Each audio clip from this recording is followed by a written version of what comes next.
JD Vance and his wife met by protesters in Nantucket. Most of our Saving America audience know that I work from my home base in Houston, Texas. There's a phrase in Texas, I was not born here, but I got here as fast as I could. In fact, I grew up as a kid in southeastern Massachusetts, not far from Nantucket. I had a very unpleasant childhood experience there in a small town and happy to never visit there again.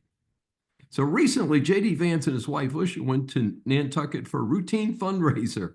Reminder, both political parties do them, and it's part of the reality of politics. Their motorcade was met with about 200 protesters. In fairness, there was a counter-protest by some patriotic Americans, and there was no violence. So I looked up the protest organizers. The lead operation is called Indivisible Nantucket, and another was Indivisible Upper Cape. Cross links to the Indivisible Massachusetts were found. The Upper Cape one had the more definitive website with positions opposing the current path of America. So they're mad at the country is moving away from woke in the fascist left direction of wayward states like Massachusetts.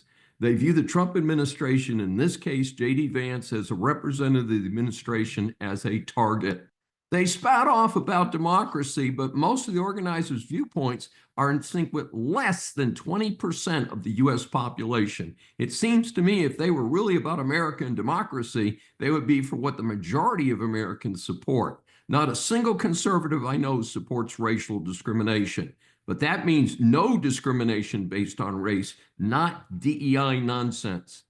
If these groups bothered to learn about JD Vance's classic American success story, why would they select him to protest? Wouldn't our real Americans salute someone who went through the very tough times as a youth, but rose above it all to become a Yale law grad, successful businessman, and the VP of the United States? These whack fringe groups make it sound like being an American means that you are against immigration or immigrants. I'm a hardcore in favor of immigration. That is the legal immigration path, like my grandparents and millions of others followed to come to this incredible country. Some of the other planks are just plain silly. Many of their positions are right out of the commie playbook. That does not sound like America to me. So don't push anti-American trash and claim to be supporting American democracy. This is Dr. David D. Schein. Thanks for joining me for this special edition of Saving America. Remember, a new Saving America show is aired on the Brushwood Media Network every Saturday at 11 a.m. Eastern Time. Listen on any of the 16 network stations, Apple or Google mobile app, Apple CarPlay, TuneIn, Smart Speaker, and all smart TVs.